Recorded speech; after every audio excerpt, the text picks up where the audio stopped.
to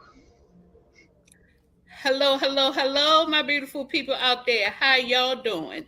Before we get started with today's show, I want to say welcome to or welcome back to Sunshine on Wheels with our new segment called Let's Talk About It. And of course, I'm your host, Shana, and we have our co hosts, DJ and Kimberly. How y'all doing today? good. Peace, everybody. All right, before we get started, I would like to first thank you two for coming back with your girl. And let's make this a good show. I want to thank also Dr. Kimberly Burrington and 100 Shades of Diversity, as well as GRTV 25 in Michigan, for allowing us to use their platform for us to share our stories. Now, today's topic, I think everyone needs to know this, whether you want to become a foster parent or not. But I still think this is information that could be used. And I do think this is information that a lot of people are not aware of, and it needs to be shared. So the topic for today is says things you need to know between foster care parents and foster care children. I want to let you all know this is no one is bashing anyone.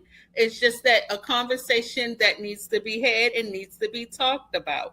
That's it and that's all. Now, without further ado, let's get started. Kim, how you feeling, girl? I'm doing good. How are you? I'm fine, thank you. What? Because you made this topic. You Yes, you gave ma'am. us a topic. What made you want to go this route and share your journey? Well, being in foster care since I'm 11 and a half years old and now I'm 40 years old.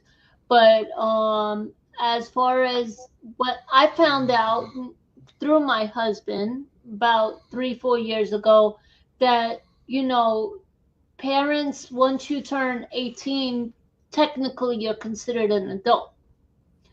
So with me, up until about 37, before I moved in with my husband, my parents had all my money, Mm, and they their thing was they told me, you live with us, so the money belongs to us.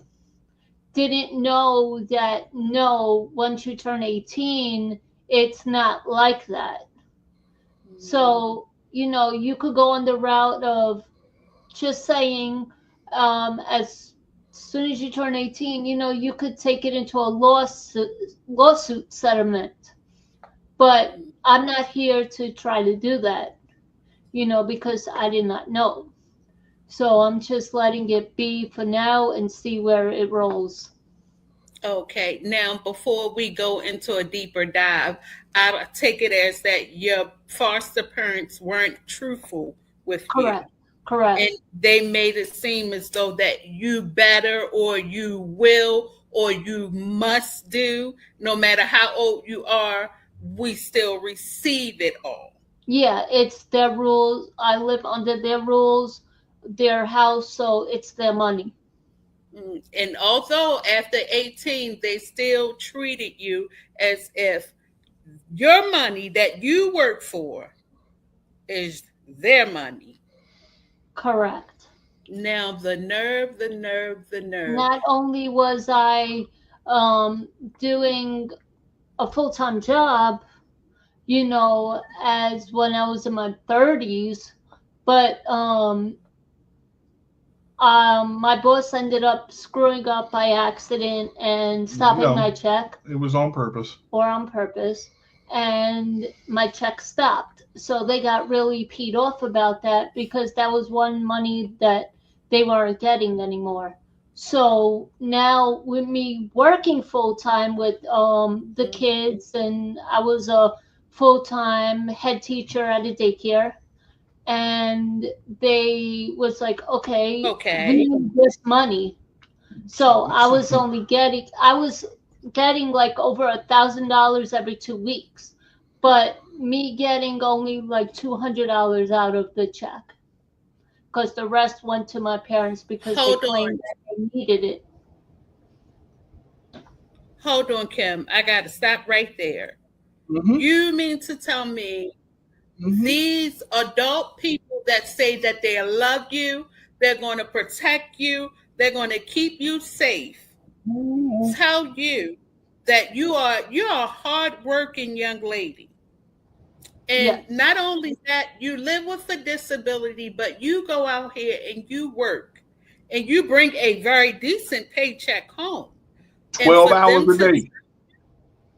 for them to 12. then turn around and say, you got to give up your money you work hard for? Yep. Oh. Now, Kim, how did that make you feel giving them almost all you had? How did that make you feel? Although you didn't know at that time, how did it make you feel? If I'm not hurt, if it's too much, no. let me. If we're gonna put crap on the table, let's put crap on the table. Let's just put it that way. There you go. So, you know, it was frustrating at times, but you know, I pretty much paid for everything for them.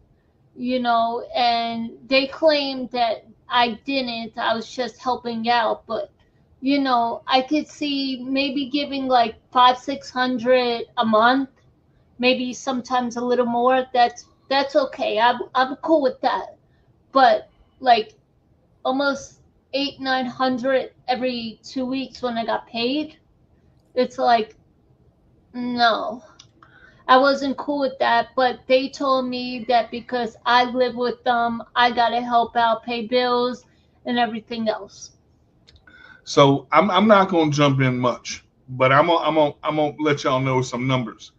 So we calculated from the time she was 18, she received about $1,200 a month, $1,300 a month, something like that in Social Security. $1,300 a month times 12 times 22 years is over $463,000.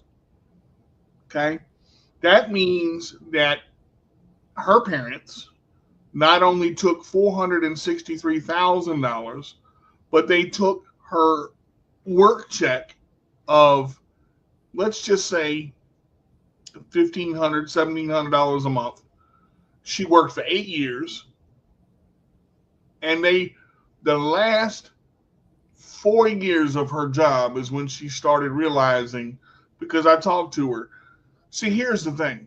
Foster care now, to me, has become, some parents, not all.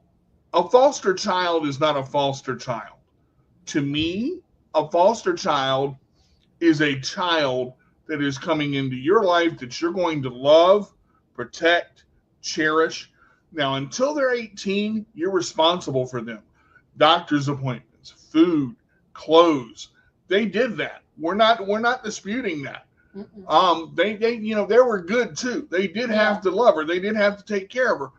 But the problem is, and a lot of parents do this, and children don't know. I hate the term foster child. You're putting you're a foster child. You're not a child of mine. Stay over here. No, I don't believe that. A child that comes into your home, whether it's 6 months, 9 months, a year, whether you adopt them for the rest of your life, that is your child. And you are providing care for that child or those children. And a lot of parents think, and those folks did a lot of foster care. A lot of foster care. 93 children. 96. Oh, sorry, 96. Children to be exact. Hold on, DJ. Hold on, DJ. Kim, you said a total of 96 children had been in and out of this foster care home? Correct. From newborns up until teenagers. We have all different kinds. What? Now, it makes me wonder, was this really somewhere where you can be a child, or is this something that was a business for those adults? That's a great question. That is a great question. That's something I really wouldn't ever really know. Who did Shana just nail that question? Because boy? I know when Christmas time and everything else, we got the Christmas tree was filled to the top, and everything else. Of course So it was. Christmas was amazing. They had all the money. I mean, look.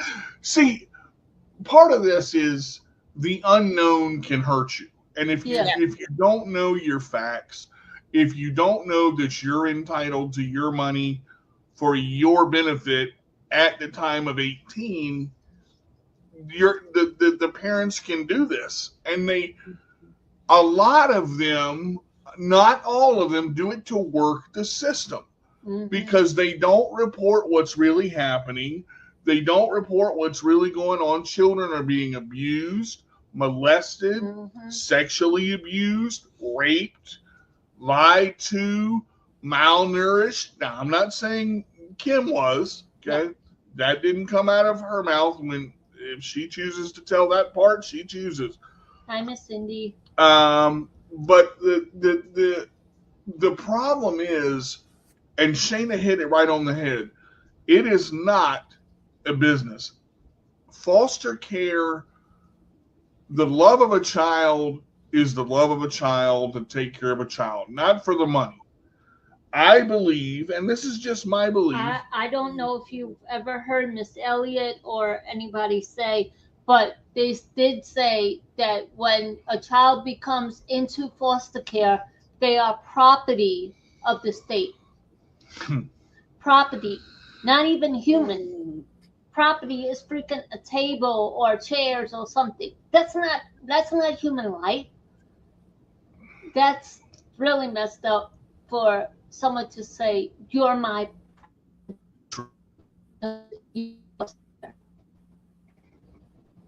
And let me let you guys know. I don't know if anybody else. When you are born with a disability and coming into foster care, you get more money. The parents get more money because you're a disabled child. And yes, and they have put me on records as MR. Now, and clearly I am not that. Just to clarify, in some states, okay? Almost all states. It does clarify cost of living and all of that into that too. Now, Kim has some mental disabilities, but she is not and never has been classified as MR. Okay, but on her paperwork, the doctors and school and her parents have classified her as that because they signed off on it. So when you sign off on it, now she did take some special ed classes, but that does not mean that you are MR, and I hate using that term, but I don't know the other term to use to challenged. Well, not even challenged. Everybody is mentally challenged in some way. So see, you can't use it as that. But to say that you have a severe mental disability involving other things, and you don't, it really, and again, when all this happens, the parents have to sign off on this. The doctors can say what they want. They tried to put me in special ed class. My mom said, nope. My child's brain works just fine. I couldn't set up or point, but I could speak in full sentences when I was 1 year old. Most people would see a picture and they would go, boy, swing. What is that, DJ? Boy swinging. And I would put it together. But that's what happens in our society. When somebody struggles, they automatically want to go, oh, you're disabled. Oh, you're learning disabled. You have this, you have this, you have this. They don't let the child, thank you, cognitive behavioral. Thank you. They don't let the child and the parent figure it out or work through it. They're so quick to diagnose and say, you have this. There's nothing wrong with my wife. She learns differently. We learn differently. The only reason why I believe I was in special ed is because I see numbers and letters backwards a lot of times. Dyslexia. Mm-hmm. And sometimes it is hard for me to read a little bit because of that. That's why, I'll read something, sometimes I get frustrated. But, with my husband's help, he's like, just try it again, and stuff like that. But yet, that's why they have stuff on the phone to teach you, and read for you. So I have more easier, if someone reads to me, I comprehend it better, but then versus me read it myself. She is an auditorial learner, and like me, I'm more. She's hands on. I'm hands on, and when I hear it, I understand it better. I can comprehend it reading it, but we understand it better when we hear it. But going back to kind of what she was talking about, see, your foster parents are supposed to provide for you. Well, providing for somebody means being honest. And when you're not honest with your child, who is no longer a child and is at the age of 18, and they take that money and use it for their own gain, it's not right. You don't take money and go to the casino and say, "Oh, we don't have any money left for milk. I need your check." I'm sorry, you don't do that. I meant when you sit down with an 18-year-old or a person that pays rent, you take that rent and you divide it by the number of people in the household. That is what you are supposed to do. There is a specific number for room and board for the money that you receive for them to pay. Like Kim said, she would pay $600 or $700, no problem. But you're not taking my whole check. And when she realized that's what they were doing, and people were telling her, but it's hard because they're your parents and you love them. No, they wouldn't do that to me. That's not what they're doing.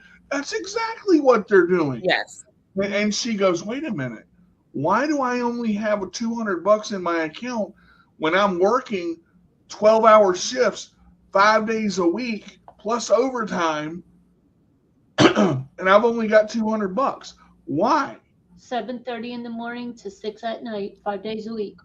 Because that is greed. That is narcissism. Oh, we love you. Oh, we'll do anything for you. No, you won't. You have all my money. That's not love. That's abuse. That's abuse. That's you using a person. You're taking advantage of someone. That's not love. And for you now, I just want to say this because it's making me upset. The fact that a lot of foster kids go through a lot of things before they may be able to find a home or someone to love and care for them. Now, you are the people, the parents that are going to take this kid in. And some of these children go through a lot. They go through a lot and just want to be loved and just want someone to love them, parent them, and care for them. But for you to sit here and take advantage of me, it makes me feel like, well, they got the property part right, I guess, because you're using me. You're just taking from me and not caring that I got to get up and I'm gone all day long. And then all my money is gone and I don't know why it's gone. But it's like you're using me. A foster child does not want to be treated as a foster child. A child wants a stable place to live where they're not bumped from home to home. Correct. They want to make a mistake. They want to push boundaries. They've been mistreated their whole lives. They've been bumped around. Oh my. Over 60% of foster children are molested and sexually abused. Over 60%. Correct. And My wife, my I'm wife, just lost. my wife has been through hell, and there are things that she knows. We had a person that was living with us at the time, and an adult friend of my parents, and I could have been maybe between 14 and 16 years old, and he put his hands on me, didn't sexual in a sexual way, but didn't penetrate or anything like that. And I had went to go tell my parents, and he was like, "I'll give you money for you not to say anything." And I'm like, "No," like, no. So I had told my parents, and they were like, "No, he would never do anything like that." So till this day, they're still friends, and I considered a liar of it. Oh my. Oh Now my. And you go to your parents and you tell them this happened to me in a sexual way, and they say no, you're a liar. What kind of parent is that? I understand kids make up stories. All kids do. But why would a child make that up? how Why? could a child make that up if they never experienced that before? You're not going to Exactly. pull it out of the sky. And the nerve, and it's sad that children are going through that today with Mm-hmm. parents not believing them. Mm-hmm. It's so sad and it's so sick. And the other part of it is when it becomes part of the norm, when it becomes a normal thing and kids see it in the household and they experience it, and the part that feels good, they don't know whether to feel good or feel bad because of what's going on, and their minds are so messed up they end up in psychological therapy for years because they've been torn down, and it that is never a norm. A child should be treated as they are and not a manipulative toy for a parent to use and do deranged things to. And this happens far, far too often in our system. Mm-hmm. There are men, and when I was sexually abused when I was 15 years old, I was not in foster care. It took me almost 10 years to tell my parents that I was sexually abused. And it was confusing because Mm-hmm. you don't know at that time what your brain is processing because you're trying to process what the heck is happening, and it's traumatizing. There are still triggers that she faces, and Yeah. I'm glad I'm here for some of them. She'll wake up in the middle of the night screaming because it doesn't the trauma doesn't go away. It takes years and years of fighting and battling And how many times have you gotten hit in my sleep? it's your body is conditioned. I'll reach over to hold her and she'll freak out because in that state she goes back to oh my god, not again, not again. And Mm-hmm. I understand it, and we are working through it, but it's a battle. It's a constant battle where this happens far too often, and you Mm-hmm. need to talk to your social workers. You need to talk to to let people know what is going on. I believe in having um, you know video cameras in the house. Because I want my Mm-hmm. child to know this is a safe area for you. There will never be a video camera in the bathroom. There will never be. But I need to protect you, and I need to protect myself.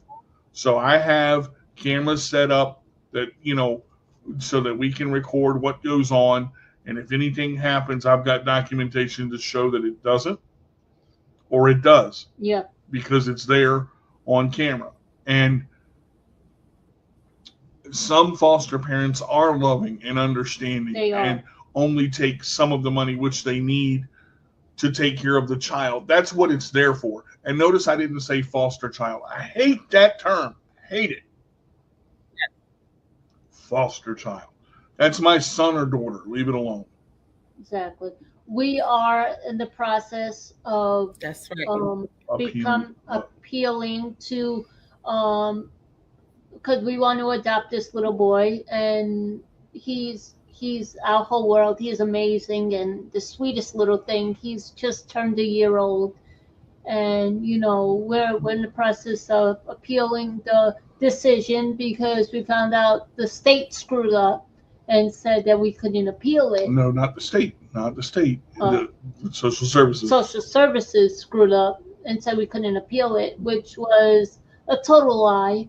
So we are in the process of appealing it, and it's been over, I think, a month, if I'm not mistaken. About that now. Yeah. So if we can't end up getting him, we definitely want to become foster parents and show a kid a better life.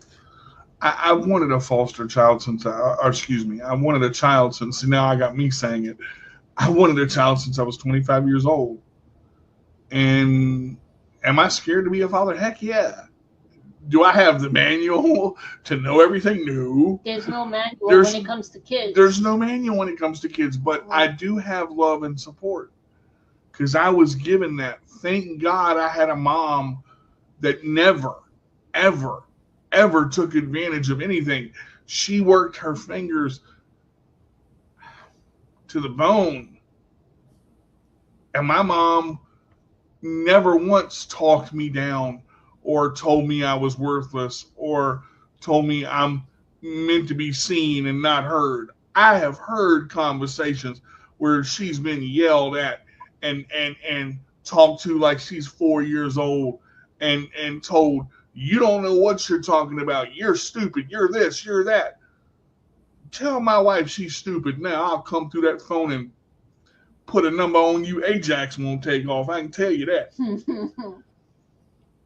I just, it is amazing. It's the only foster care system we have, but we got to treat it right. And some of the things that we hear about foster children, they're burned with boiling water, they're punished, they're beaten with belts, they're all of these things. We looked at this list when we were becoming foster parents. You can't, and they listed some of this stuff. Tie the child up with rope. You can't, beat the child with sticks. Like, I'm like, people do this? That's what I said. Really? Like Mickey Mouse came out from it. You gotta be joking, huh? No way. I'm like, but seriously, this happened, and they had to put it on the form. And I mean, I honestly teared up signing the form because. Thank you, Cindy. I'm so proud of my wife though, because this has been in her for years, and this is the first time that she's talked about it. Mm-hmm. I just want to say something before we go any further, that I have a different view, even more of Kim now. I mean, I love Kim. Love you but too. To hear her story, to hear what she's been through, you are one of the strongest I've ever seen to do it. It's not easy for someone to sit and share their journey.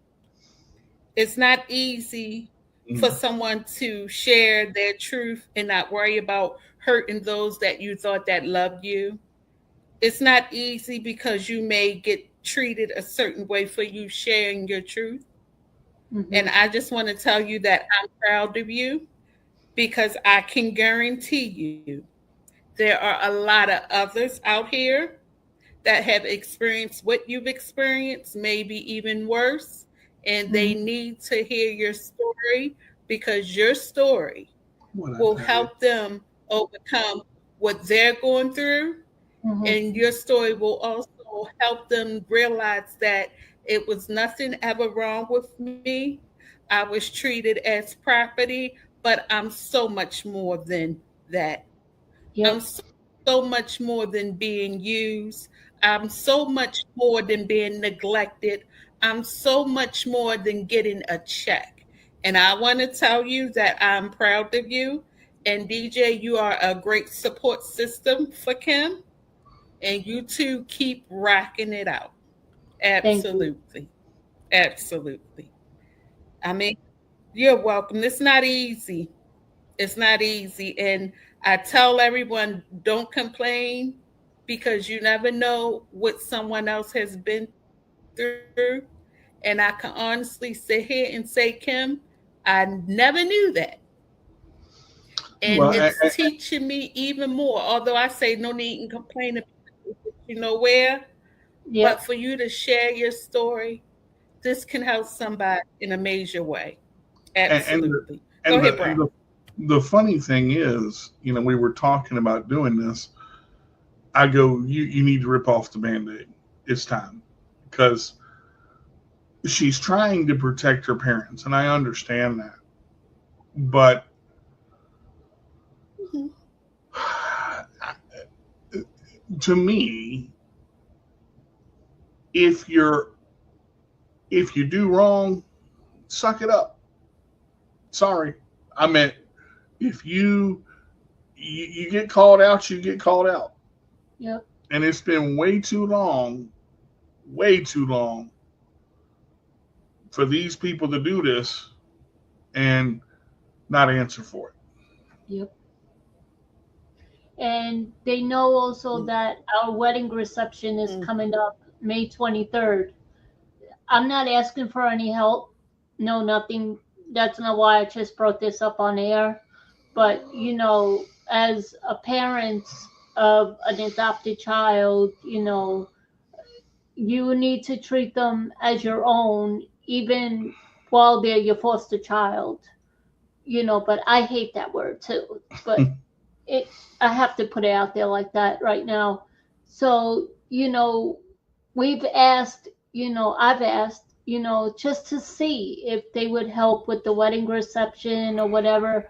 And they're saying no, they're not even coming to it because they can't travel.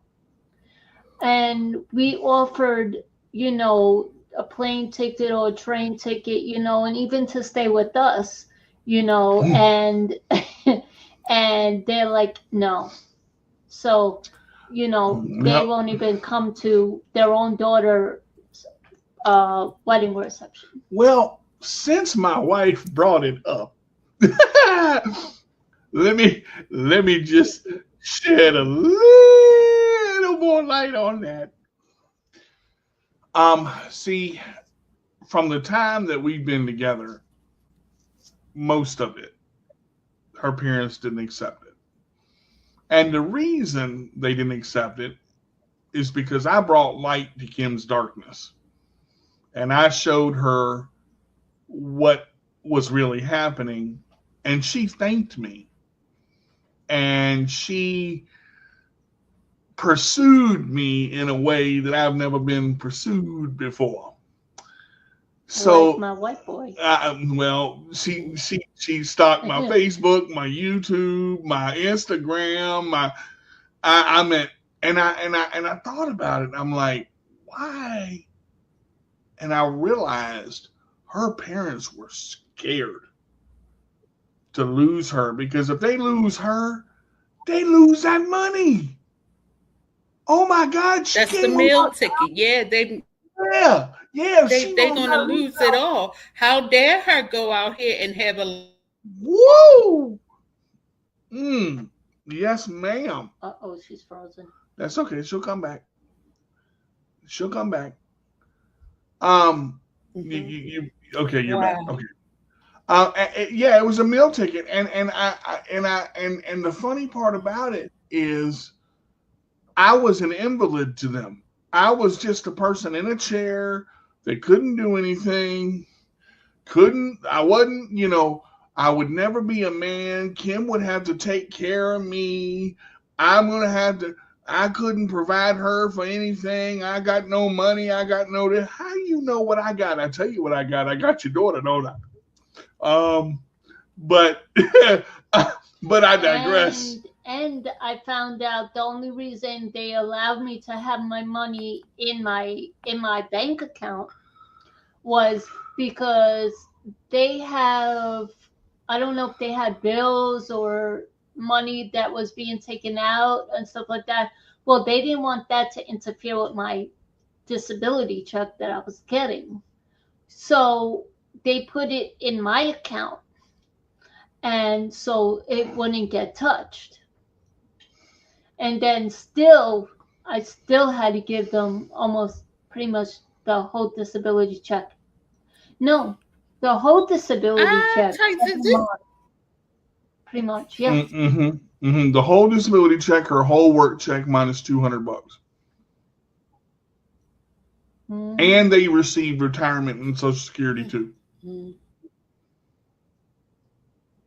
So, you know, these people need to be in jail. I said the same thing, but I digress. I mean, I'm not trying to go there. I'm not trying to go there, but I'm going there. This is all illegal. How that? It's so illegal. It's so illegal. And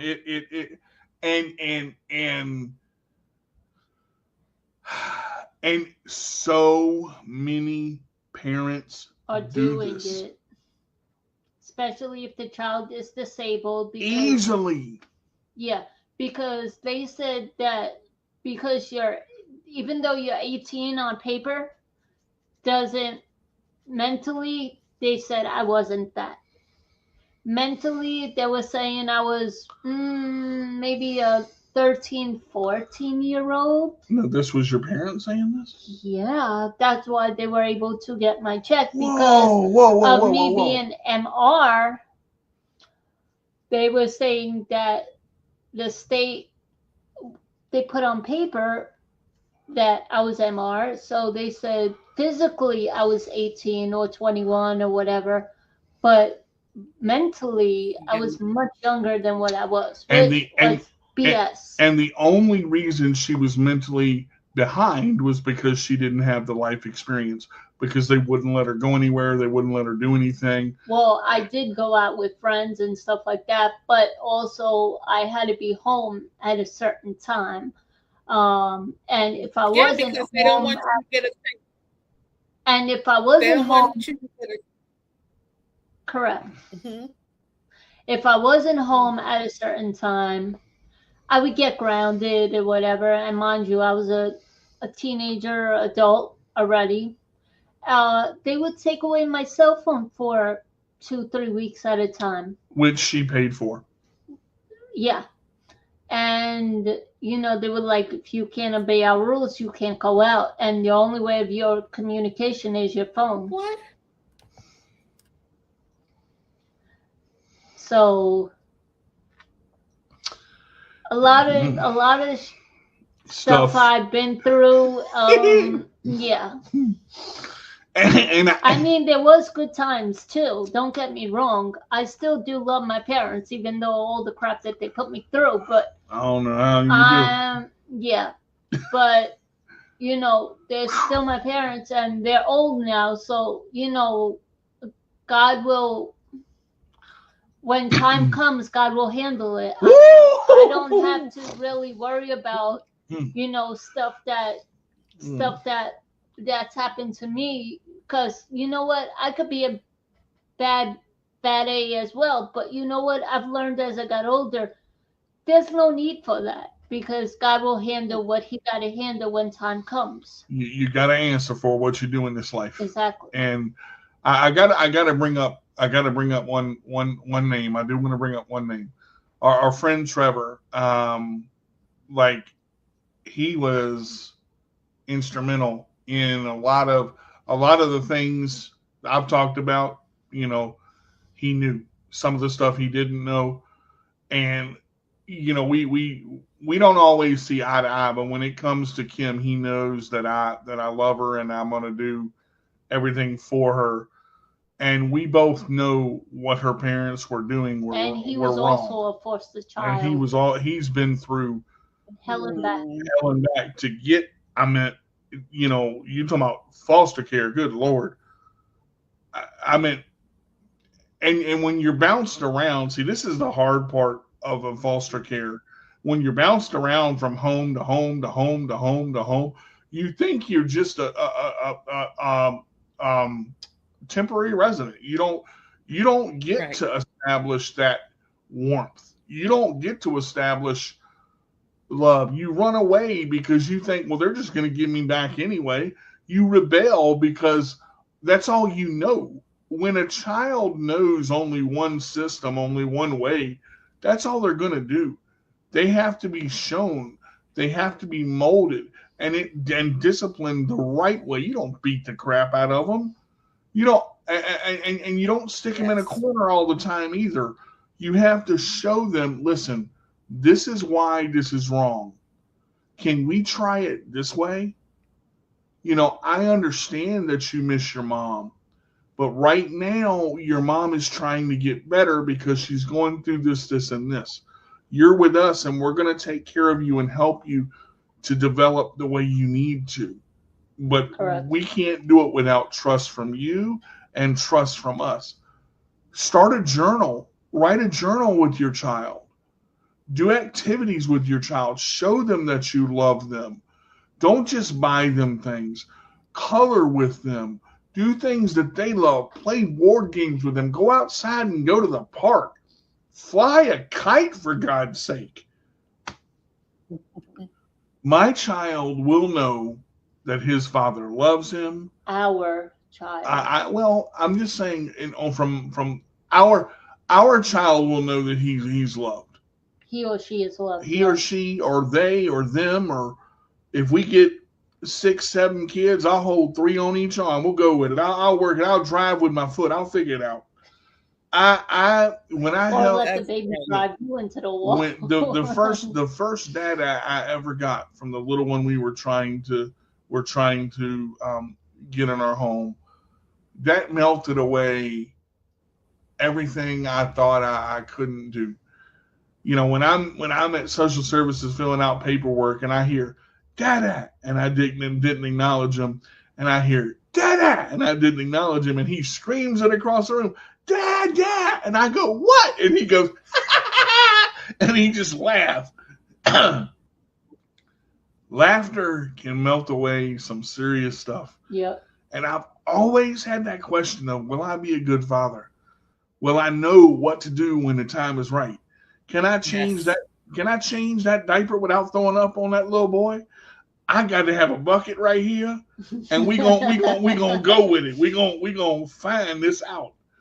It's a journey, but remember this: your child is also on a journey as well. Yep. To find out who they are. How do you know who they're going to be if you don't let them try? Correct. Whether they're disabled or not, whether they have a mental condition or not, whether they have 1 arm, 2 arms, 1 leg, 9 toes, and green skin with little antlers popping out of the head, they're still people. And here's the other thing. My mother, I'll tell you a little story. I was about 2. And I wanted to go over and play on in the doctor's offices, they had those little playrooms where the beads and stuff were and the ball bath and all that, all those little things over there. And I told my mom, I want to go over there. She said, all right, if you get stepped on, don't come crying to me. And this lady walked in, and I'm crawling on the floor doing my thing, going toward the toys and the books. And she looked at me like, oh God, his mother's letting him crawl on the floor. And I turned to that lady and I said, ma'am, I have CP, but you can't catch it. And my mom knew at that point, that lady sat down, shut up, went about her business, and I went to play with my toys. My mama knew I was going to be all right. My mom told me I could try anything I wanted and I could do anything I wanted as long as I put my mind to it. If we encourage our children and show them that we support them and they're not freaking property, they need to change that mess right there. That needs to change. That word property needs to come out of the curriculum because that's yes, defecating to a child. Mm-hmm. That's detrimental. That's basically listing a child as an item of value. That child is more valuable than any item you will ever have, and that child cannot be replaced. Correct. My dad used to say, I made you, I'll make another one just like you. No, baby, there's only one D to the J with the Rollaway. You ain't making another one. You may make one similar, and he may look like me, but you ain't making another me. Mm-hmm. And I want to put it out there, just because you're born differently than the average person, but there's also no such thing as normal in this society. You can become foster parents. You can love on a child, no matter if you're born different, no matter what color you are, no matter what if you have a mental disorder or not. A child will change that. A child puts heart and everything else. You could be the coldest person ever in this planet, but as soon as a child touches you, it's like mommy or daddy or whatever, it's game over. It's like, this is my kid. Regardless if I'm gonna have him for a day, a week, up to many years, that's still considered your child because the child is in your home. I don't like the word foster child, and I would never consider our child a foster child. No, that is wrong in the society, is wrong in the system, and we would never do that. Our child doesn't need a label. No. Our child is our child. And the funny part is, Kim worked in a daycare for 8 years. Yep. And I was with her 4 of those 8. That's when we met. Plus, the 4 that she's been here. And there was one little girl, and I remember I remember her. Layla and Noah. Well, Layla and Noah was the first. Noah was my baby. Noah was the first child that interacted with me to the point of call me dada, and he would listen to me, and when he wouldn't go to sleep, Kim would call me, and we would I would read him a story or say, sit your butt in that crib and go to sleep like a good boy, and he'd look at me and stick his tongue out and then go to sleep. And Layla came in. Oh, she had me wrapped around her little finger. Layla was the princess of princesses. She was so cute in her little smile, and I grew to her so fast and grew attached to her. Got her stuffed animals and books and all sorts of things. And